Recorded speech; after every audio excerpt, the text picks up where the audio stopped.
La Antártida no necesita inventar monstruos para dar miedo. No necesita castillos abandonados, ni cementerios antiguos, ni pueblos perdidos entre montañas. La Antártida da miedo por algo mucho más simple, porque es un lugar donde la vida humana parece estar fuera de lugar. Un continente de hielo, viento, silencio, oscuridad prolongada, temperaturas extremas y distancias tan enormes que cualquier error puede convertirse en una sentencia. Y eso es lo que vuelve tan inquietantes sus misterios. Porque acá no hablamos solamente de leyendas, hablamos de personas reales que desaparecieron, aviones que se estrellaron contra una montaña que nadie vio, expediciones enteras atrapadas en la noche polar, lagos ocultos bajo kilómetros de hielo y glaciares que parecen sangrar desde adentro. Hoy vamos a recorrer 5 casos reales y misterios de la Antártida. Algunos tienen explicación científica, otros tienen explicación oficial. Otros siguen teniendo una pregunta abierta en el centro, pero todos comparten algo. Ocurrieron en un lugar donde la naturaleza no perdona, donde el aislamiento deforma la mente y donde incluso lo racional puede sentirse imposible. Y el primer caso empieza con una desaparición. Carl Robert Disch tenía 26 años cuando desapareció en la Antártida. Era un científico estadounidense, trabajaba como físico ionosférico y estaba destinado en World Station, una base de investigación ubicada en el interior del continente antártico. No era un turista, no era un aventurero improvisado, no era alguien que hubiera llegado ahí por accidente. Era parte de una misión científica en un ambiente extremo, donde cada movimiento, cada traslado y cada decisión tenían que pensarse con mucho cuidado. El 8 de mayo de 1965, Disch estaba trabajando en una instalación separada de la estación principal, una especie de edificio o subestación dedicada a investigaciones de radio. Esta estructura estaba aproximadamente a más de 1 kilómetro de distancia de Bard Station, y en condiciones normales, esa distancia no parecería tan grave. En cualquier ciudad, uno camina eso en unos minutos, pero en la Antártida, en medio de una tormenta con viento, nieve, frío extremo y visibilidad reducida, esa distancia puede volverse mortal. Ese día, según los reportes, Disch salió de la subestación para regresar a la base principal. Tenía que atravesar ese tramo de nieve y hielo, algo que probablemente ya había hecho otras veces, pero esta vez no llegó. Y acá es donde empieza el misterio, porque cuando Carl Disch no apareció, se activó la búsqueda. Sus compañeros empezaron a intentar localizarlo. Se revisó el camino, se buscó en los alrededores, pero el clima era un enemigo. La Antártida no deja huellas de la misma manera que otros lugares. La nieve puede borrar rastros en minutos. El viento puede cubrir cualquier marca. Una persona puede estar a pocos metros y aún así resultar invisible. Lo más inquietante es que Disch no desapareció en una expedición larga ni en una zona desconocida. Desapareció entre 2 puntos conocidos, entre su lugar de trabajo y su base. Esa es la parte que más incomoda, porque no hablamos de alguien que se internó voluntariamente en un territorio inexplorado. Hablamos de una persona que en teoría solo tenía que regresar. Algunos relatos mencionan que durante la búsqueda se encontraron rastros o señales parciales, pero nada concluyente. Otros reconstruyen que el viento y la tormenta hicieron imposible seguir una pista clara. Lo cierto es que su cuerpo nunca fue recuperado. Y cuando en la Antártida no se recupera un cuerpo, la historia queda abierta de una manera terrible, porque no hay escena final, no hay despedida, no hay explicación definitiva, solo una ausencia. La explicación más lógica es también la más brutal. Carl Disch pudo haberse desorientado en la tormenta. En la Antártida, la desorientación no necesita mucho tiempo. Si la visibilidad cae, si el viento levanta nieve, si el horizonte desaparece, el mundo se vuelve blanco en todas direcciones. Arriba, abajo, adelante y atrás pueden parecer lo mismo. Ese fenómeno no es una exageración. Se lo conoce como whiteout y puede hacer que una persona pierda por completo la referencia del terreno. En esas condiciones, alguien puede desviarse apenas unos grados y caminar directamente hacia la muerte sin darse cuenta. Pero hay algo que siempre vuelve incómodo a este caso: la cercanía. Estaba cerca de la base, no estaba en una travesía de cientos de kilómetros. Y justamente por eso la desaparición se siente tan absurda, como si la Antártida hubiera demostrado que no necesita grandes distancias para tragarse a alguien. Le alcanza con unos minutos de viento y una pared blanca. Con los años, circularon versiones extrañas. Algunos relatos hablan de mensajes posteriores atribuidos a alguien que decía ser Ditch, o de rumores sobre una desaparición voluntaria, pero nada de eso logró imponerse como explicación seria. El caso sigue siendo recordado como una de las desapariciones más inquietantes de la historia antártica moderna. Y lo peor es imaginar ese último tramo. Un hombre caminando con ropa polar, probablemente convencido de que puede llegar, tal vez viendo apenas unos metros delante de él, tal vez escuchando el viento golpearle la capucha, tal vez pensando que la base está más cerca de lo que realmente está. Y después, poco a poco, todo se vuelve blanco. Ya no hay edificios. Ya no hay camino, ya no hay dirección. En otros lugares, perderse puede significar buscar una carretera, una luz, una casa. En la Antártida, perderse puede significar que el mundo entero se convierte en una sola cosa, hielo. Y eso es lo que vuelve tan aterrador el caso de Carl Ditch. No hay criatura, no hay ataque, no hay villano. Solo un continente que no tuvo que hacer nada más que cerrar la visibilidad. Ahora pasamos a uno de los casos más devastadores de la historia antártica, el desastre del monte Erebus. Y este caso es distinto porque no se trata de una persona perdida en una tormenta, se trata de un avión lleno de pasajeros, personas que no iban a una misión militar ni científica, iban a mirar la Antártida desde el aire, como parte de un vuelo turístico. El 28 de noviembre de 1979, el vuelo 9001 de Air New Zealand salió rumbo a la Antártida. Era un vuelo panorámico. La idea era sobrevolar zonas espectaculares del continente blanco, permitir que los pasajeros vieran el hielo, las montañas, el paisaje polar y luego regresar. Para muchos, era una experiencia única en la vida, un viaje hacia uno de los lugares más remotos del planeta sin tener que bajar del avión. Pero ese día, el avión terminó estrellándose contra el monte Erebus, en la isla Ross. Murieron las 257 personas a bordo. Y acá es donde el caso se vuelve especialmente inquietante, porque el avión no cayó por una explosión. No fue derribado, no se desintegró en el aire. No hubo una falla catastrófica evidente antes del impacto.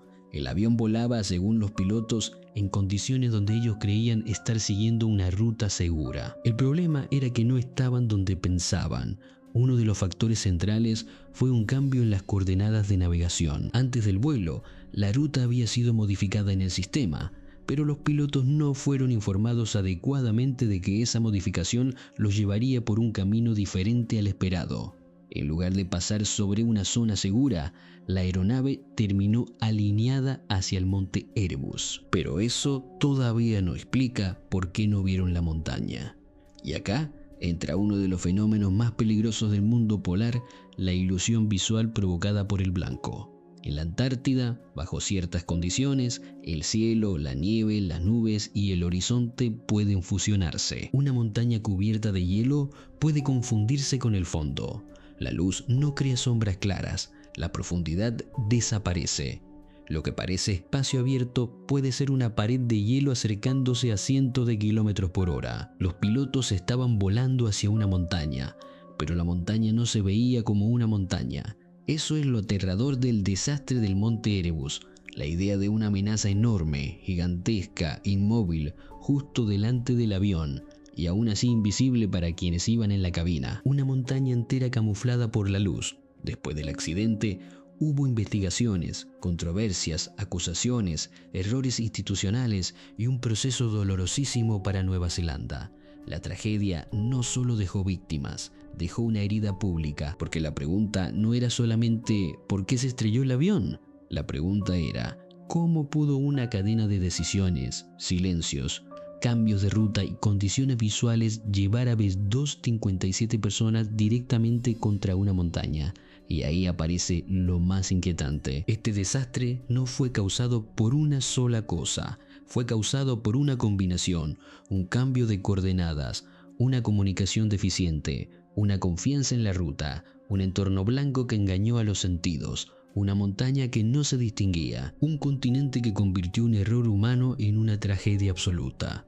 Cuando uno imagina el momento final, es casi imposible no sentir escalofríos. Pasajeros mirando por las ventanas, esperando ver hielo, paisajes, belleza, pilotos concentrados en la navegación. Y adelante, sin que nadie lo comprenda a tiempo, una pared blanca acercándose, no como una sombra oscura, no como una montaña amenazante, sino como parte del paisaje. El monte Erebus sigue ahí, el volcán sigue dominando la isla Ross y el recuerdo del vuelo 901 sigue siendo uno de esos casos donde la Antártida demuestra algo terrible. No siempre mata con tormentas violentas, a veces mata con luz, con silencio, con una ilusión óptica perfecta. Mucho antes de las bases modernas, de los satélites, de los sistemas de comunicación y de las rutas científicas organizadas, hubo expediciones que entraban en la Antártida casi como quien entra en otro planeta. Una de las más inquietantes fue la expedición belga del Bélgica, dirigida por Adrien de Gerlache a finales del siglo XIX. La expedición del Bélgica partió con ambiciones científicas y exploratorias, pero en 1898 el barco quedó atrapado en el hielo antártico. Y no hablamos de quedar detenido unas horas. El Bélgica quedó bloqueado durante el invierno polar. La tripulación se convirtió en la primera en pasar un invierno completo atrapada en la región antártica. Y esto no fue una hazaña romántica, fue una pesadilla. La noche polar empezó a cerrarse sobre ellos. El sol desapareció durante semanas. El barco no podía avanzar, el hielo lo mantenía prisionero. Alrededor no había puerto, no había rescate fácil, no había comunicación moderna, no había forma segura de saber cuándo podrían salir. Solo había hielo, oscuridad, frío y espera. Al principio, una tripulación puede resistir con disciplina. Se organizan rutinas, se reparten tareas, se hacen mediciones, se mantienen registros, pero con el tiempo, el encierro empieza a entrar en la mente. La falta de luz solar afecta el cuerpo. El frío constante agota. La alimentación se vuelve un problema. El escorbuto amenaza. La convivencia se tensa. La esperanza se desgasta. Y acá aparece uno de los aspectos más perturbadores de la expedición: el deterioro psicológico. Algunos hombres comenzaron a mostrar signos de depresión, paranoia, agotamiento extremo y comportamiento errático. No era solamente el frío, era la sensación de estar suspendidos fuera del mundo, como si el barco hubiera dejado de ser una nave y se hubiera convertido en una prisión de madera atrapada en un océano congelado. Entre los miembros de la expedición estaban nombres que luego serían importantes en la exploración polar, como Roald Amundsen y Frederick Cook. Cook, de hecho, jugó un papel clave al insistir en cambios de dieta y en medidas para combatir el escorbuto y el deterioro de los hombres. La carne fresca de pingüino y foca terminó siendo vital, aunque muchos al principio la rechazaban. Y este detalle es fuerte porque muestra cómo en la Antártida sobrevivir puede exigir aceptar cosas que en otro lugar parecerían imposibles. Pero el hielo no cedía. Imagínate estar dentro de ese barco durante meses. La madera crujiendo, el viento golpeando desde afuera, la oscuridad ocupándolo todo. Hombres caminando por cubierta sin nada que mirar salvo una extensión blanca y negra. Y cada día la misma pregunta: ¿vamos a salir de acá?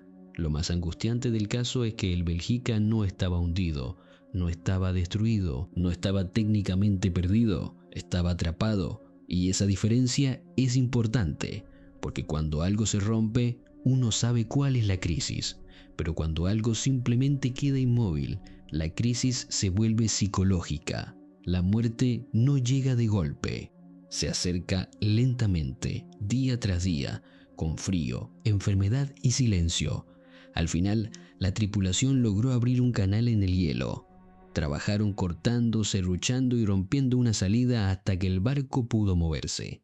El Bélgica sobrevivió, pero la experiencia dejó una marca enorme en la historia polar. Fue una advertencia temprana de lo que la Antártida podía hacerle a un grupo humano encerrado demasiado tiempo. Y acá está el misterio más profundo. ¿Qué le pasa realmente a la mente humana cuando queda atrapada en una noche que parece no terminar? porque uno puede medir temperatura, presión, viento, distancia, pero el terror del Bélgica no se mide solo en grados bajo cero. Se mide en miradas perdidas, en silencios largos, en hombres que empiezan a quebrarse mientras el mundo exterior desaparece. La Antártida, en este caso, no actuó como escenario, actuó como fuerza psicológica, encerró a la tripulación, apagó el sol y esperó a ver quién resistía.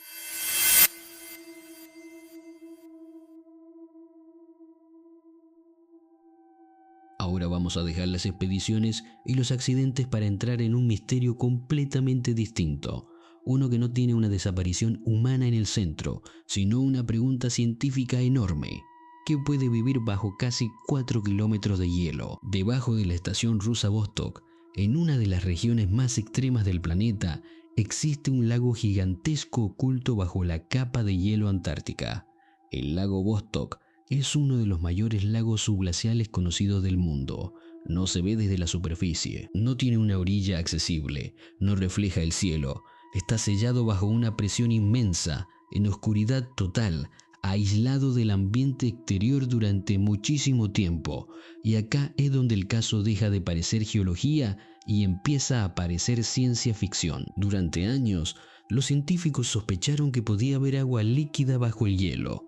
Las mediciones sísmicas, los radares y los datos satelitales ayudaron a confirmar que bajo esa capa blanca existía un cuerpo de agua enorme. Pero llegar hasta él era otro problema, porque perforar hacia el lago Vostok no era simplemente hacer un agujero, era abrir una puerta hacia un ecosistema posiblemente aislado, con el riesgo de contaminarlo. Y esa es la parte fascinante. El lago podría contener microorganismos adaptados a condiciones extremas, oscuridad absoluta, alta presión, bajas temperaturas y aislamiento prolongado. Si la vida existe ahí, sería una prueba más de que la vida puede sobrevivir en ambientes que antes parecían imposibles. Y por eso, el lago Vostok ha sido comparado muchas veces con lugares fuera de la Tierra, como las lunas heladas de Júpiter o Saturno, donde también podrían existir océanos bajo capas de hielo. Pero el misterio no es solamente si hay vida, el misterio es qué tipo de vida. Porque si durante miles, cientos de miles o millones de años un ambiente queda aislado, cualquier organismo que sobreviva ahí puede haber evolucionado de una forma muy particular. No hablamos de peces monstruosos, ni criaturas gigantes, aunque la imaginación popular siempre se va por ese lado. Hablamos de microbios, bacterias, comunidades extremófilas, formas de vida capaces de funcionar donde casi nada debería funcionar. Y aún así, la idea da miedo, porque hay algo profundamente inquietante en un lago que existe bajo kilómetros de hielo, en silencio absoluto, sin luz, sin viento, sin estaciones, sin contacto directo con el mundo. Un lago que estuvo ahí mientras civilizaciones enteras nacían y desaparecían. Un lago que no necesitó testigos. Un lago que la humanidad descubrió tarde, como si la Antártida hubiera estado escondiendo un océano privado debajo de su piel blanca. La estación Vostok, además, tiene su propia carga extrema. Es famosa por haber registrado una de las temperaturas más bajas medidas en la Tierra.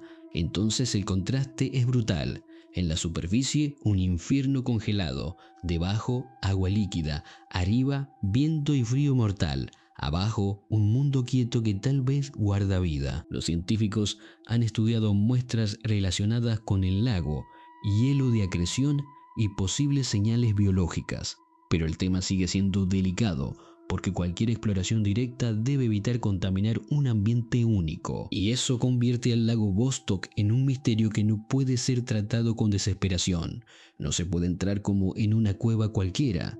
Hay que tocarlo con cuidado, como si abrirlo demasiado rápido pudiera destruir aquello que se quiere encontrar. Y acá aparece una pregunta muy fuerte.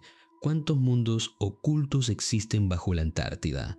Porque Vostok no es el único lago subglacial.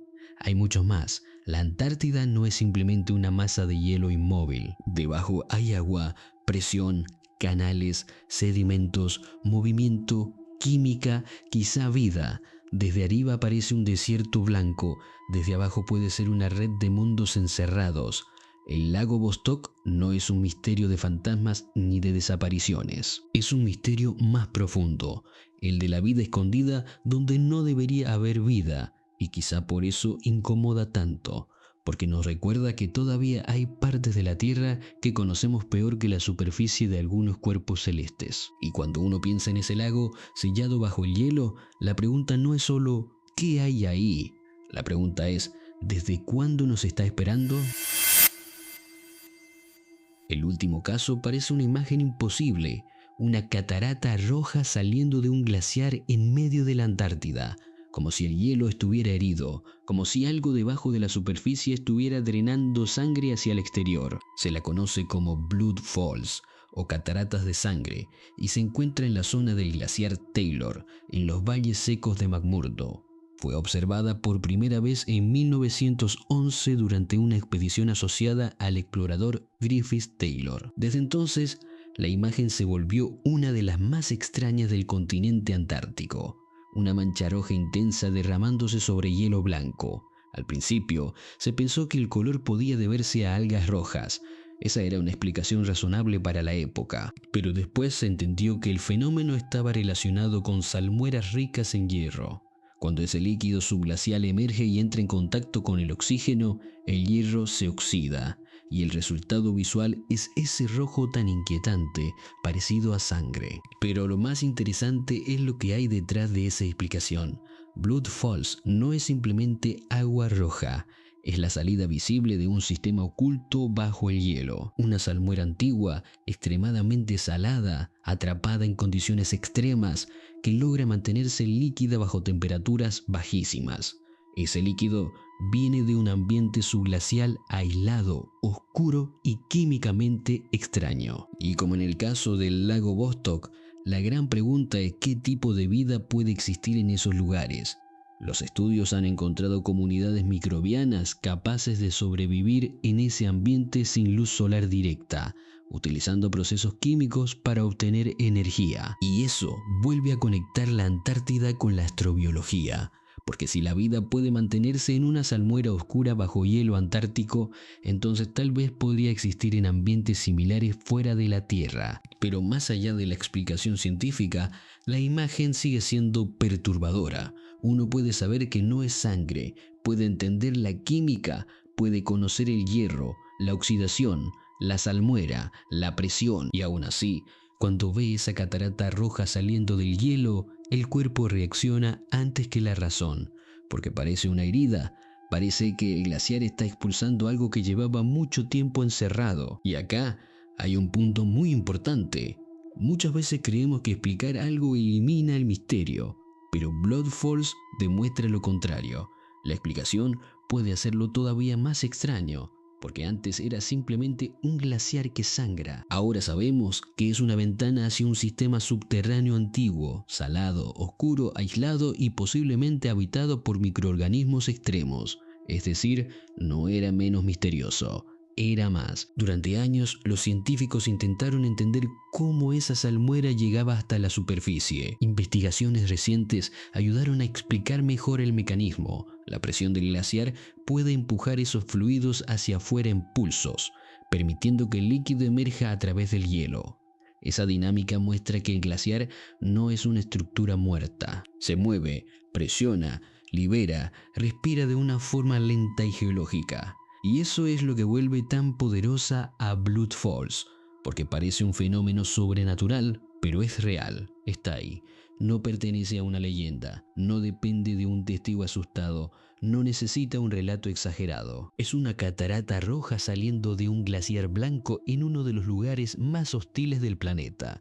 La Antártida, una vez más, se comporta como si escondiera algo debajo. En Vostok, un lago. En Blood Falls, una salmuera antigua. En ambos casos, el continente muestra una pequeña grieta y deja ver que debajo de la superficie hay mucho más que hielo.